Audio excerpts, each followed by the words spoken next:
ሰላም ጤና ይስጥልን ተመልካቾቻችን እንደምን ዋላችሁ እንደምን አመሻችሁ ከአንከር ሚዲያ ዝግጅት ክፍል ያክብሩ ሰላምታችን እናቀርባለን ዜናዎችን ይዘን መተናል ከዘውትር ተሳታፊያችን ጋር የዕለቱን ዜናዎች ወደ እናንተ እናደርሳለን አብራችሁን ቆዩ መግለጫው የተሰጠው ከአዲስ አበባ ይሁን ከባህር ዳር የሚታወቅ ነገር የለም የምስለኔው አመራር ግን ጓዙን ጠቅልሎ አዲስ አበባ ከገባ ሰንብቷል መግለጫ ሲሰጥ እንኳን ከስካይላይት ሆቴል ቦሌንጂ ከአባይ ማዶ ከአማራ ብልጽግና ጽፈት ቤት መሆኑ ከቀረም እንደዚሁ ቆይቷል ባህር ዳር ከሄደም በታንክ ታጅቦ በዞያ 3 ታጥሮ በሰማይ በድሮን እየተጠበቀ አዳሩን ከመከላከያ ኮንስትራክሽን መኮድ ግቢ አድርጎ እንጂ ሌላውን የሚሞክረው አይደለም በሁለት ዓመት ውስጥ ለ10ኛ ጊዜ ጽንፈኛውን ደምስሰናል የሚል መግለጫ ሰጥቷል ለ10 ጊዜም የሰላም ጥሪ አቅርቧል ሌላ 10 ጊዜ ድርድር ያደረግን ነው ብሏል የዛሬው የተለየ አይደለም የምስለኔው አስተዳደር የኮሙኒኬሽን ቢሮ ኃላፊ አሁንም ከአዲስ አበባ ዋናው መቀመጫ ሆኖ ከፋኖ ጋር ድርድር ልንጀምር ነው የሚል መግለጫ ሰጥቶ የብልጽግናው መንደር ሲያስተጋባው ውሏል ሰውየው መግለጫውን በሰጠ አንድ ሰዓትም ባልሞላ ጊዜ መግለጫው በራሱ ከተለጠፈበት ሚዲያ እንዲነሳ ተደርጓል ለምን ተለጠፈ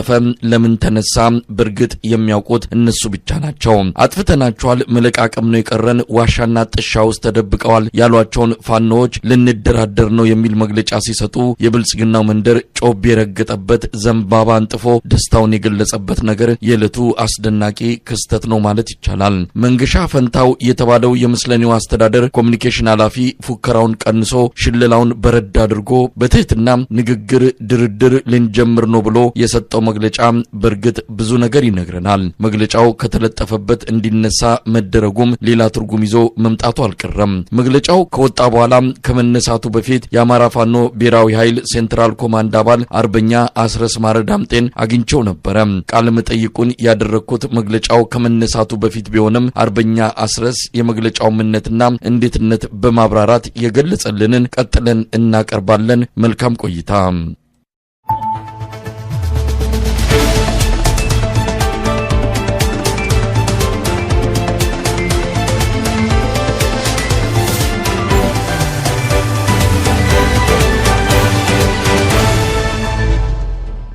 እንግዲህ አርበኛ አስረስ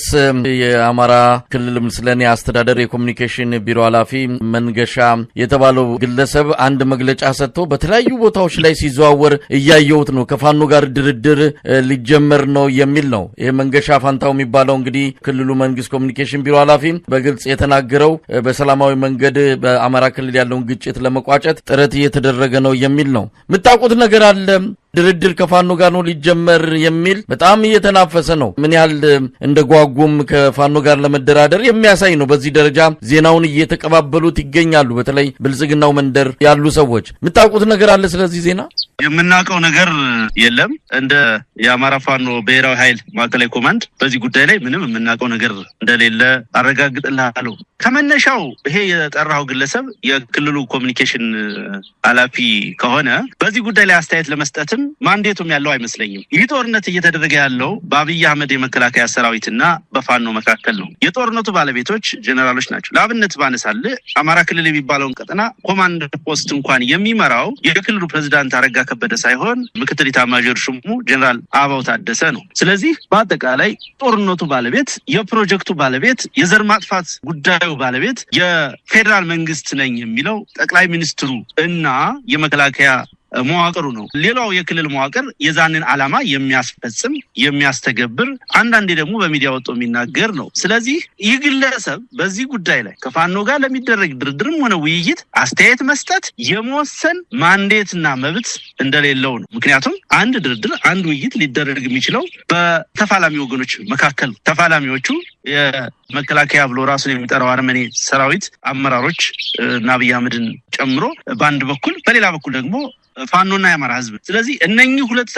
ተፋላሚ ኃይሎች ናቸው ስለ ድርድርም ስለሌላው ነገር መግለጽ የሚችሉት ይሄ ግለሰብ ከአመት በፊት እንበቀላቸዋለን ሲል ነበር ሌላም ነገር መቼም እሱ የተናገሩትን እና የቀባጠሩትን ነገር ሁሉ እያነሳን ብናወራው ሰዓቱም አይበቃንም ከዚህ በፊት ለመግለጽ ሞክሬያለሁ እንደ ፓርቲ ስላልሆኑ እንደ ድርጅት ስላልሆኑ የኮሙኒኬሽን ቻናላቸው አጠቃላይ መዋቅራቸውና ቻናላቸው እንኳን አንድ ቋንቋን አንድ ሐሳብን በተዋረድ የሚያፈሳድ እርግጠኛ ነኝ ዛሬ ጧት ይሄ ጉዳይ አጀንዳ ሆኖ ከሆነ ከሰዓት ሌላ አጀንዳ የዚህ ተቃራኒ በአንዱ ጀነራል ሲነገር ልትሰማ ትችላለህ ወይ ደግሞ በአንዱ የክልል አመራር ሲነገር ትሰማለህ ወይ በአንዱ ሚኒስትር ሲነገር ትሰማለህ ሞኒተር ብታረጋቸው በቀን ውስጥ የአብይ አህመድ ባለስልጣናት የሚናገሩት በምንም መመዘኛ ተመሳሳይ ነገር የለውም በአጠቃላይ ይሄን ጉዳይ ይሄን አጀንዳ አስተያየት የመስጠት መብትና ማንዴት የለውም እንደው ጉዳዩ ለምን መጣ ሚዲያዎች ይሄን ጉዳይ በዛሬው ለምን አጀንዳ አደረጉት ካልከኝ ምናልባት ይሄ ሰሞኑን የፈጸሙት አውሬያዊ ተግባራቸው ለዓለም በመጋለጡ ለህዝብ በመጋለጡ አንዳንዶቹ ጥቂት ጭንቀት ውስጥ ገብተው ሐሳብ ውስጥ ገብተው እየፈበረኩት አጀንዳ ነው ሊሆን የሚችለው እንግዲህ ተሰራ የተባለውን ዜና ለማየት ሞክሬያለሁ የሰላም ጥሪዎችን ያደርጋል ክልሉ መንግስት በነገር ላይ እነሱ ሰላም ጥሪ የሚሉት ድርድር አይደለም ሰላም ጥሪ የሚሉት ትጥቅ ፈተህ እጅን አጣጥፈህ መሳሪያን እያስተረከብክ ፎቶ ተነስተህ ለነሱ እጅ እንድትሰጥ ነው ፋኖ ያንን አያደርግም ይሄ ድርድርም አይደለም የሰላም ጥሪም አይደለም መማረክ ነው የፋኖ ኃይል ደግሞ አገዛዙን ይማርካል እንጂ አይማረክም አገዛዙን ይደመስሳል ያስወግዳል እንጂ የተሰለፈለትን አላማ ጥሎ ጠመንጃውን ወሮ ለአገዛዙ እጁን አይሰጥም በአጠቃላይ ይሄ ብዙም ቁም ነገር ያለውም አጀንዳ አይደለም ይሄ አውሪያዊ የሆነ አገዛዝ የፖለቲካ አላማ ኑሮት የፖለቲካ ፍላጎት ኑሮት በእርግጥም ለህዝብ ተጨንቆ ለድርድር ይዘጋጃል የሚል እምነትም የለኝም ከዚህ በፊትም አንዳንዶቹ የሚሉት ነገር አለ ከብድ ጋር ማን ይደራደራል ሲል አርበኛ ዘመነ ካሴ የተናገራት ንግግር ነበረችና በጊዜው ብዙዎቹ ግራ ሲጋቡ ነበር አይ ድርድርን እኮ መግፋት የለባችሁም ይሄ ፖለቲካዊ ቋንቋ አይደለም ሊትራሊ እብድ ናቸው እነዚህ ሰዎች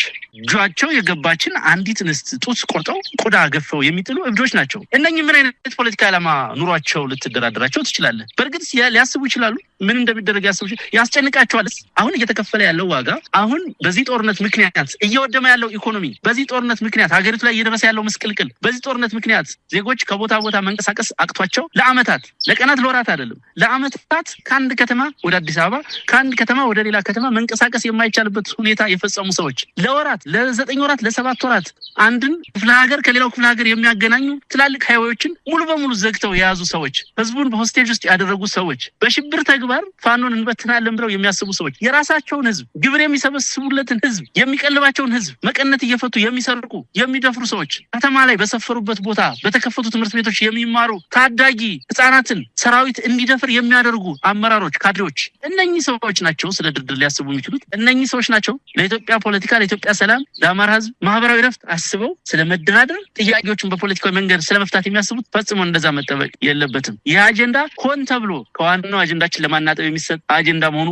መታወቅ አለበት አንዳችም የሞራል ዝግጁነት የለውም አገዛዙ የሚያምነው በጠመንጃ ነው የሚያምነው በሽብር ነው ስለዚህ በመረጠው ቋንቋ በመረጠው ስልት መሰረት የሚወገድ አገዛዝ እንደሆነ ነው የሚታየው ምናልባት አርበኛ አስረስ የተለየ ጥያቄ ኖሮኝ ሳይሆን 90% የሚሆነውን ጽንፈኛ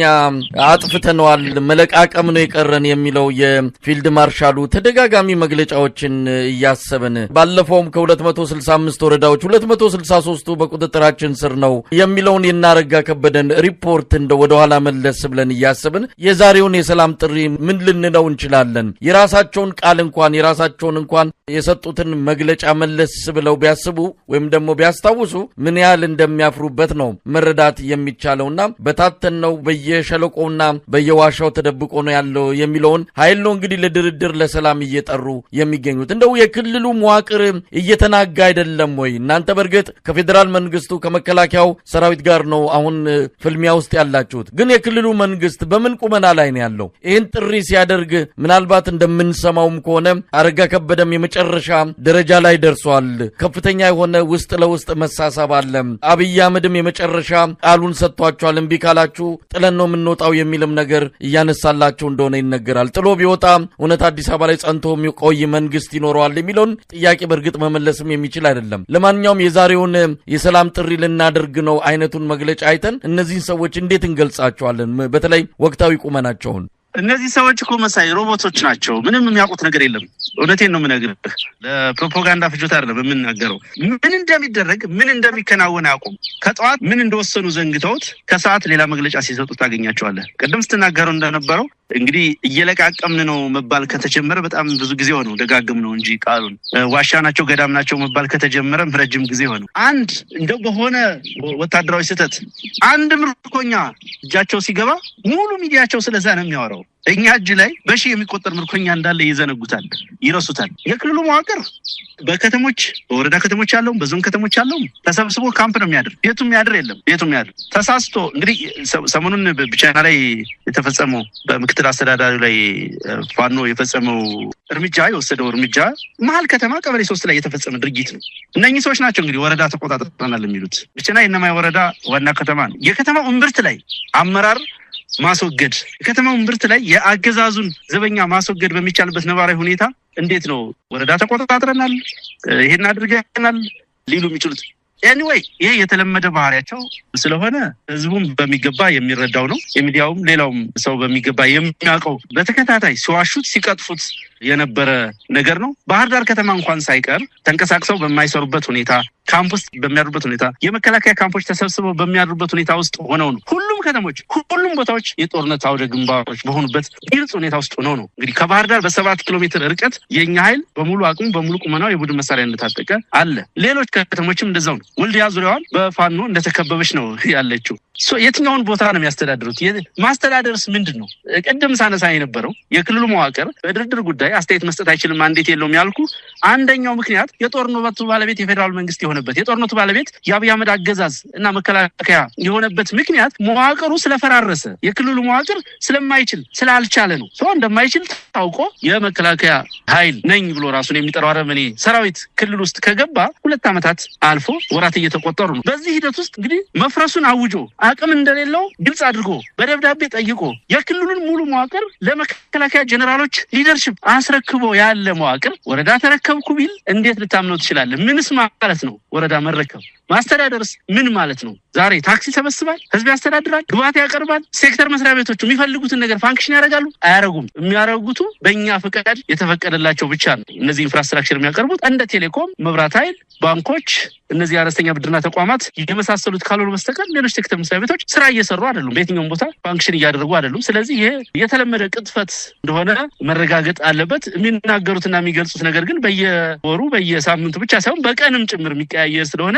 አምነህ የሆነ ቻናል ኑሮ ይሄን አስበዋል፣ ይሄን ሊያደርጉ ነው፣ ይሄን ሊተነትኑ ነው ብለህ በእነሱ ደረጃ ብቻ እኮ አይደለም ትልልቆቹ በሚኒስትር በጀነራል ደረጃ ያሉትን የተናገሩትን ወደ ኋላ መለስ ብለህ ብታስብ እኮ ግራ ነው የሚገባ። አንደኛው ተነስቶ አይ በቃ በጉልበትም ቢሆን ቀይ ባህርን እንቆጣጠራለን ብሎ ፎክሮ ከጥቂት ሰዓታት በኋላ አብይ አህመድ በሰላማዊ መንገድ በኮኦፕሬሽን ሲል ትሰማዋለህ። ከሆነ ሰዓት በኋላ ደግሞ የኤታማዦር ሹም መጥቶ የሆነ አካል ላይ ሲፎክር ትሰማዋለህ። ይሄ በቃ ዋነኛ መገለጫቸው እና ባህሪያቸው ልዩ ባህሪያቸው መሆኑ የተረጋገጠ ስለሆነ ብዙም አጀንዳ መሆን ያለበት ጉዳይ ይመስለኛል። በጣም ነው አመሰግነው አርበኛ አስረስ ማረ ዳምጤ የአማራ ፋኖ ብሔራዊ ኃይል ሴንትራል ኮማንድ አባል ለነበረን ቆይታ እግዚአብሔር ይስጥልኝ። መልካም ቀን። አመሰግናለሁ።